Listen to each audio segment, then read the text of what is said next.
I see dead people.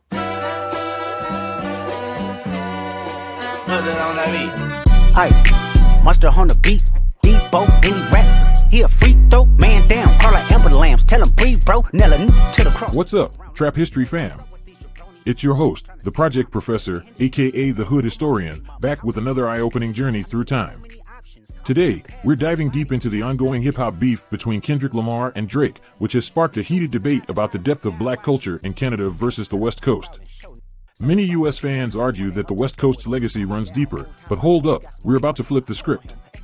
In this episode of Trap History, we're shining a spotlight on the often overlooked history of black Canadians, particularly in Toronto, and comparing it to the relatively shorter history of black people in Los Angeles and the broader West Coast region. Get ready to uncover the untold stories, challenge preconceptions, and gain a whole new perspective on black culture on both sides of the border. Strap in, because we're about to drop some knowledge bombs. I'ma do my stuff. Why you trolling like a ain't you tired? Trying to strike a chord, and it's probably A minor. Let's start with Canada.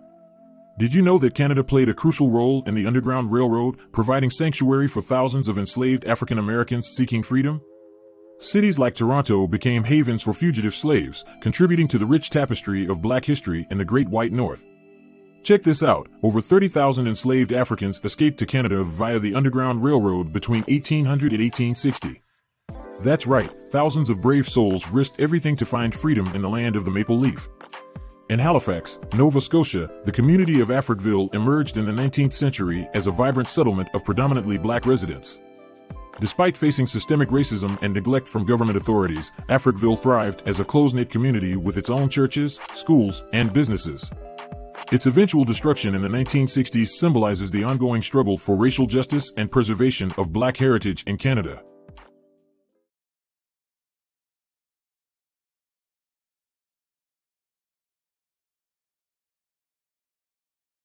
But it doesn't stop there. Black Canadians have made significant contributions to Canadian culture, from music and literature to sports and politics. Icons like Oscar Peterson, who is one of the greatest jazz pianists ever. No Diddy, he played the piano, had a joint album with the great Louis Armstrong, and for my crate diggers, his music has been sampled by hip-hop notables from DJ Jazzy Jeff to Wiz Khalifa. When your wife's a model, smoke a pound soon as we touch down, do the same thing twice a month. Then you have Viola Desmond, who is basically the Canadian version of Rosa Parks and has regularly appeared on Canadian Money. There have been zero black representation on U.S. Money for those keeping score. Black folks have left an indelible mark on Canadian history, challenging stereotypes and breaking barriers. Now, let's shift our focus to the West Coast. While black history in Los Angeles and the broader region is undoubtedly important, it pales in comparison to the depth and length of black culture in Canada. Believe it or not, the black population in early Los Angeles was relatively small compared to black settlements in Canada. While black communities like Watts and Compton have played a significant role in shaping West Coast culture, they simply don't have the same historical depth as their Canadian counterparts.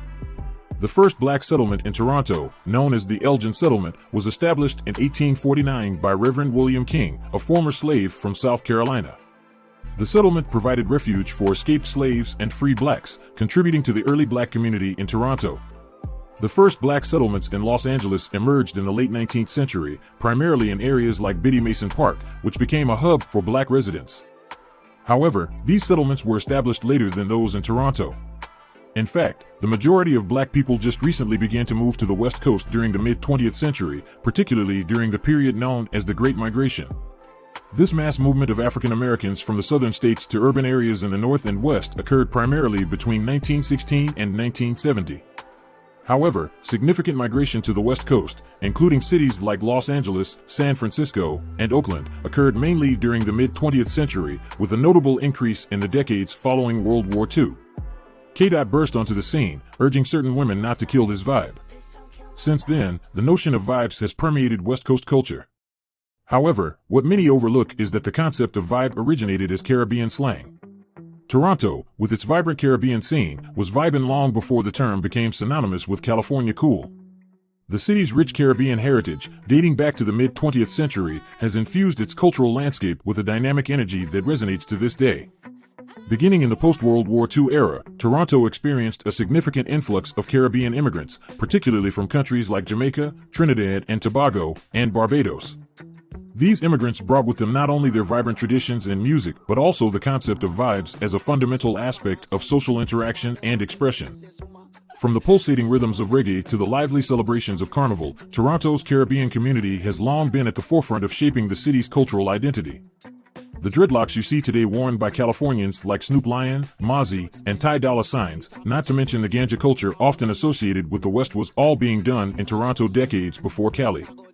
So, while the West Coast may boast its own unique vibe, let's not forget that Toronto was setting the tone long before the term became a mainstream catchphrase. In conclusion, while the West Coast certainly has its own unique black history, it's clear that Canada's legacy runs deeper. Compared to black history in Canada, the West Coast is still wearing diapers. From the Underground Railroad to the present day, black Canadians have fought for freedom, equality, and justice, leaving an indelible mark on the fabric of Canadian society. There you have it, gang. The facts speak for themselves. Black history in Canada is deeper and more impactful than you might have thought. Stay tuned to Trap History for more eye-opening explorations of our shared past. 1.